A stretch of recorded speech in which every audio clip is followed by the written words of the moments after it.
You girls are too smart for your own good. We'll take that folder and those fingerprints. The voice cracked out like a whiplash from behind them. Beans's head spun round in dismay. Anne gasped. Louisa couldn't breathe. There, standing by the open kitchen window and listening to every word, was Detective Julian Warner. Detective Julian Warner, one of those kidnappers. Chapter 12. Animal Crunchies to the rescue. Run! Beans shouted. Anne and Louisa didn't need to be told twice. Beans snatched up her Operation Gadgetman folder from the kitchen work surface, her piece of paper with all the fingerprints on it, and legged it after her friends. Stop! You girls stay right there! Julian Warner yelled after them. Beans heard him rattle the kitchen door, then curse. She offered up a silent prayer. Thank goodness Gran had locked the kitchen door. What a shame she didn't do the same to the side gate. Beans wondered how much the so-called detective had heard. Enough. Of that there was no doubt.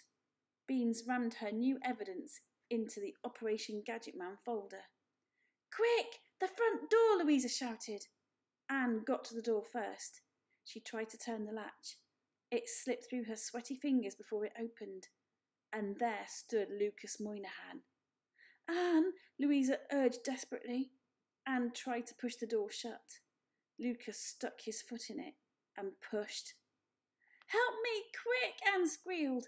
She pushed back against the door with all her might.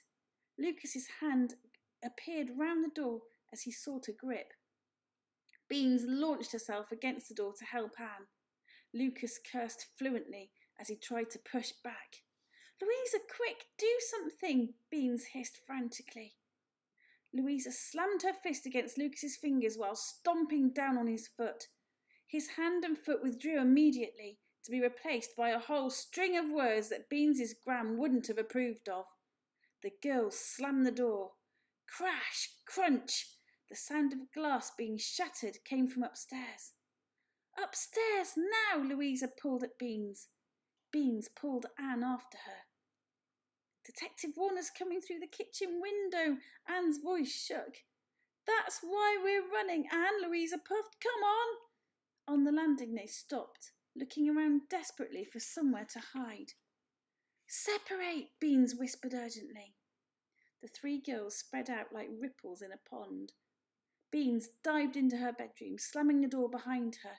For the first time ever, she wished she had a lock on her door.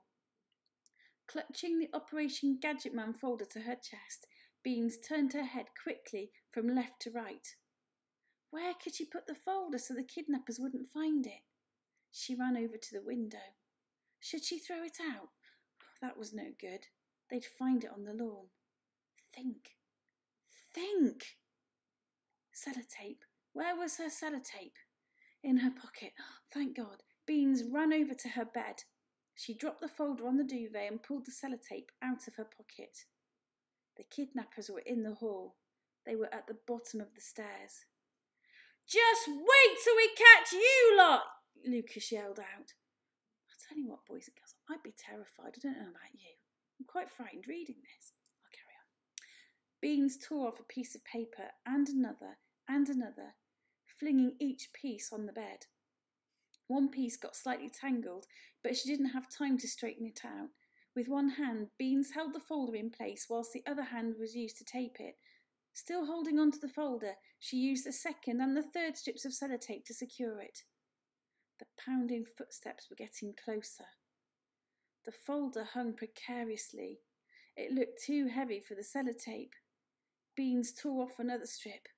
Footsteps on the landing. Beans dived towards the window. She didn't have time to use the fourth piece of tape, and she didn't want the kidnappers to know where she'd hidden the folder. Don't drop, oh please, don't drop, she thought, her whole body quaking violently. She'd taped the folder behind her headboard, but now she wished she hadn't. It wouldn't stay up. It couldn't stay up.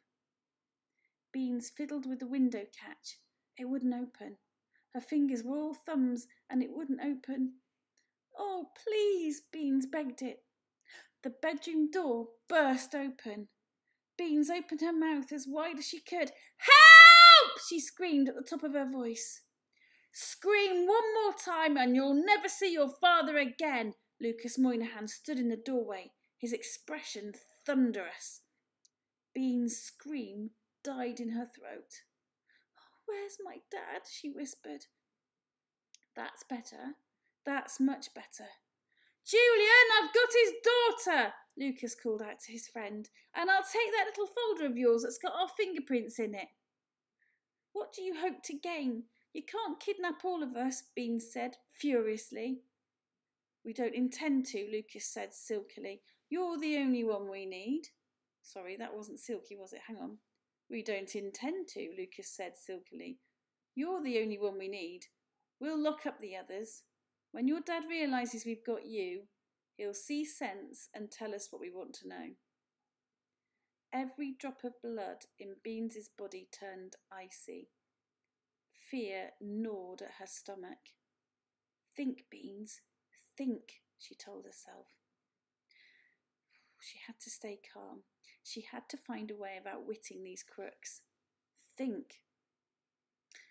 The police know about my dad being kidnapped. You can't hope to get away with this, Bean said. The police don't know anything about your dad, or you or the induction oscillator. You gave your letter to Detective Warner, remember? And by the time they do find out the truth, it'll be too late. Lucas's broadening grin was horrible to watch. Think. My dad's original letter to the Building Society, that explains all about the induction oscillator. As soon as the police, the words froze and died on Bean's lips. You have the letter, don't you? I bet it went straight into your pocket, as well as the 5,000 odd pounds. Lucas grinned. And that 5,000 is just the beginning. We're going to make millions.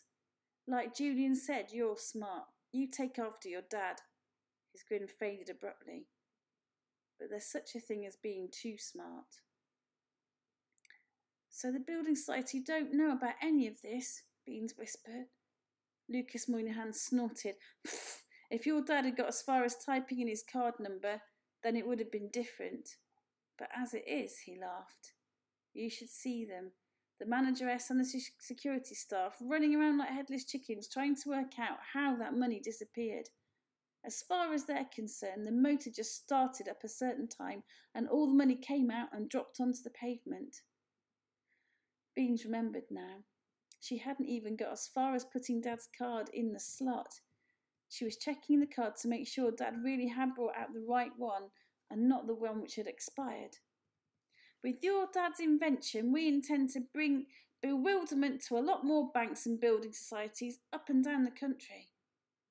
But Dad, whatever Beans had been about to say was broken off by a yell from Anne, followed by, You let me go! Right this second!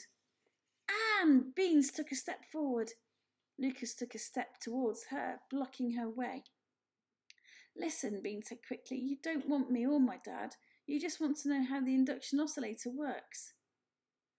But your dad's been very stubborn, Lucas said, frost creeping into his voice. He won't tell us how it works, so you're going to have to persuade him for us. But I told you, Dad's notes on that gadget are either in his bedroom or in the attic. It would take you less than 10 minutes to find them. Then you wouldn't need me or my dad. You wouldn't have to bother with us. We'd only slow you down. Beans tried to stop her words from spinning out faster and faster. She had to stay calm. She had to be convincing. I'm listening, Lucas prompted. Dad's papers explain all about how the oscillator works. You could take the papers and the oscillator and be out of Clevedon in about 15 minutes flat. Then there'd be no one to stop you from robbing as many cash dispense machines as you like. And by the time Dad built another one and showed the police how it worked, you'd be millionaires. Zillionaires. Lucas rubbed his now cleanly shaven chin. You just wait, you bullying ape! Louisa's voice was indignant, furious as well as frightened. You just wait till I tell my dad. Let go of me. Julian Warner appeared. Louisa and Anne held under either arm. So we've got a girl under either arm. Lucas, for goodness sake, said Julian, what am I supposed to do with these two? The papers are here. Honest they are. I'm not lying, Beans repeated urgently. You could look us all in Dad's workroom while you look, if you don't believe me. I lied about Gran taking the key with her. She didn't. So you can lock us in and we wouldn't be able to get out, even if we tried. If you padlock the door and the hole in the roof is too high for any of us to reach, even if we were to stand on Dad's work table. If you don't find Dad's papers within 5 minutes, then you can take me with you to persuade Dad to change his mind. We could just take you back with us now and have done with it, Julian said harshly. Beans glared at him. How could she ever have thought he was a detective? In future, no one was setting foot over her doormat unless they handed over a proper identification card first. No, Julian, I've had enough of all this dancing about. We've already had to move her father to your house. I want to get out of Clevedon with the oscillator and start getting some real money, Lucas said. That was the deal. But what about these three? Julian asked. We've already got the oscillator in my car, so we just find the instructions and blow. I don't give a monkey's about these three. We can lock 'em up. What about her dad? Julian nodded in Bean's direction. He'll be safe enough in your cellar. By the time anyone finds him, we'll be long gone, said Lucas. I don't know. I don't like it, Julian said slowly. Listen, the longer we hang about here, the more likely we are to get caught. I want to get out of this dump of a town as soon as possible, said Lucas angrily. That wasn't very angry, but he was angry, right? Better 10 minutes here than a 40-minute drive back to your house and more time wasted persuading her dad that he should talk to us. Will you put me down? Louisa fumed. Anne and Louisa were struggling to get free. Beans hardly dared breathe. She wanted her friends to get away from the kidnappers. She needed to be locked up in Dad's workroom. These instructions, Lucas turned to Beans, his eyes narrowed suspiciously. Will you understand them? Will we understand them? Oh, of course you will. Dad always writes out his notes so anyone can understand. If I'd seen his notes, I would tell you how the oscillator works myself. I just want you two to go away, Bean said. And like I said, if you don't find them, you can always come back for me. Well, if we don't find them, or if you find the instructions and you need to be a rocket scientist to understand them, I'll be very annoyed at you for wasting our time, said Lucas softly. Do you understand me? Very annoyed. I understand, Bean swallowed hard. Lucas marched over to grab her by the wrist. You better tell your friends to behave themselves. I don't want any nosy neighbours calling the police because they see you lot struggling. Anne, Louisa, please, Beans pleaded. Julian put her friends onto their feet and stepped back to block the doorway. Anne and Louisa scowled at both men, but especially Julian. Beans blinked rapidly at them. She had to make them understand. They had to play along with her dad's kidnappers, at least for now. Later, we'll find out what happens next. I think we kind of know from the title of the chapter. It's going to be exciting. Thank you for listening. I hope you're being good and you're keeping well and you're happy. You're having a nice time. Being good is really important. Remember, you're very precious. Remember that all the teachers in Canaan miss you like mad. Hopefully we will see you soon. Take care of yourself, my lovelies. Bye-bye.